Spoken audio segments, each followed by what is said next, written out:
కఠినమైన పరిస్థితులు మనల్ని ఒంటరిగా చేస్తాయి, కానీ అవే కఠినమైన పరిస్థితులు మనల్ని శక్తివంతుల్ని చేస్తాయి.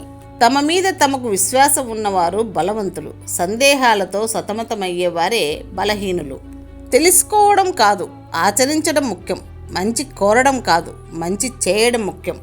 నవ్వుతూ ఉండేవాళ్ళు తమలో ఓ ప్రపంచాన్ని నిర్మిస్తారు, నవ్వలేని వారు బయట ప్రపంచాన్ని నిందిస్తారు. మంచి తోడు దొరికితే పేదరికంలో కూడా కష్టం తెలియదు, దొరకకపోతే ఎంత వసతి ఉన్నప్పటికీ సంతోషం ఉండదు. జరిగిన గతాన్ని మరచి ముందున్న గమ్యాన్ని చేరుకో. భవిష్యత్తులో నిన్ను వద్దు అనుకున్న వాళ్లే నిన్ను చూసి తల దించుతారు. ప్రాణంగా ప్రేమించిన వారు పరాయి వాళ్ళు అయిన క్షణం మనసు పడే బాధ వర్ణించలేనిది. అందుకే ఎవరిని అతిగా ఇష్టపడకండి. కోపంలో అరిచేవారి కంటే కోపంలో మౌనంగా ఉండేవారే చాలా ప్రమాదకరం. అరిచేవారు మరచిపోతారు, మౌనంగా ఉన్నవారే గుర్తు పెట్టుకుంటారు, సమయం కోసం ఎదురు చూస్తారు.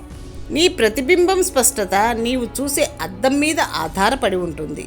నీ భవిష్యత్తు స్పష్టత నీ ఆలోచన విధానం మీద ఆధారపడి ఉంటుంది. లోకంలో అతి పెద్ద ద్రోహం ఏంటో తెలుసా?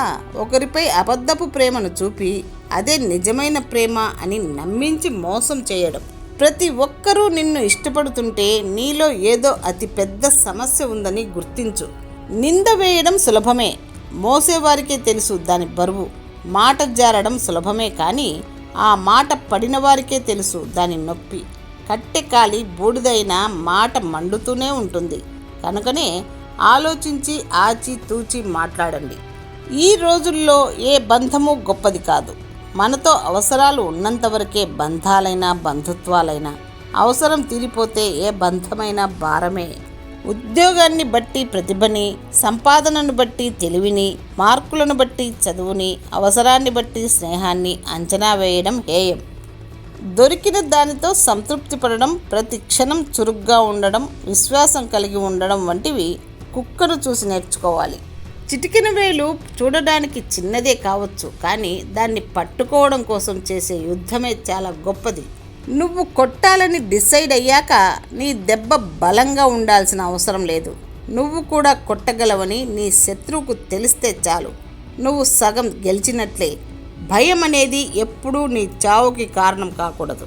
మోసగింపబడ్డ వారికి కాలమే గాయాన్ని మాన్పుతుంది. ఏదో రోజు శాంతిగా ఉండగలుగుతారు. మోసం చేసేవారు మాత్రం ఎన్నడూ శాంతిగా ఉండలేరు. ఇదే నిజం. అసూయ అనేది కర్రకు పట్టిన నిప్పు లాంటిది. అది ఎవరిలో ఉంటే వారినే మానసికంగా కాల్చివేస్తుంది. ఓదార్పు ఉచితమే కాబట్టి అందరూ ఓదార్పునిస్తారు. సహాయం విలువైనది కాబట్టి కొందరే చేస్తారు. కాలి చెప్పులైనా మనుషులైనా నీకు నొప్పిని బాధను కలిగిస్తున్నాయంటే అవి నీకు సరిపోయేవి కాదు అని అర్థం. స్టేటస్లో మీకు పైన లేదా క్రింద ఉన్నవారితో ఎప్పుడూ స్నేహం చేయవద్దు. అలాంటి స్నేహాలు మీకు ఎప్పటికీ ఆనందాన్ని ఇవ్వవు. సుఖాల్లో పట్టుకున్న చేతుల కంటే కష్టాల్లో వదిలిన చేతులు ఎప్పటికీ గుర్తుండిపోతాయి. జీవితంలో ప్రతిదీ మనం సాధించలేం కాబట్టి చేసే వాళ్లకు చప్పట్లు కొట్టాలి, చేయగలిగే వాళ్ళని ప్రోత్సహించాలి.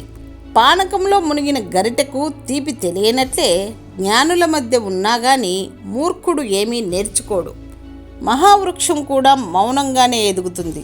అలాగే మహానుభావులుగా మిగలాలంటే మాటల కంటే చేతలకే ఎక్కువ ప్రాముఖ్యత ఇవ్వాలి. నీ కష్టాలు నీకు ఎలా బ్రతకాలో నేర్పిస్తాయి. ఎవరిని నమ్మాలో ఎవరిని నమ్మకూడదో అర్థమయ్యేలా చేస్తాయి.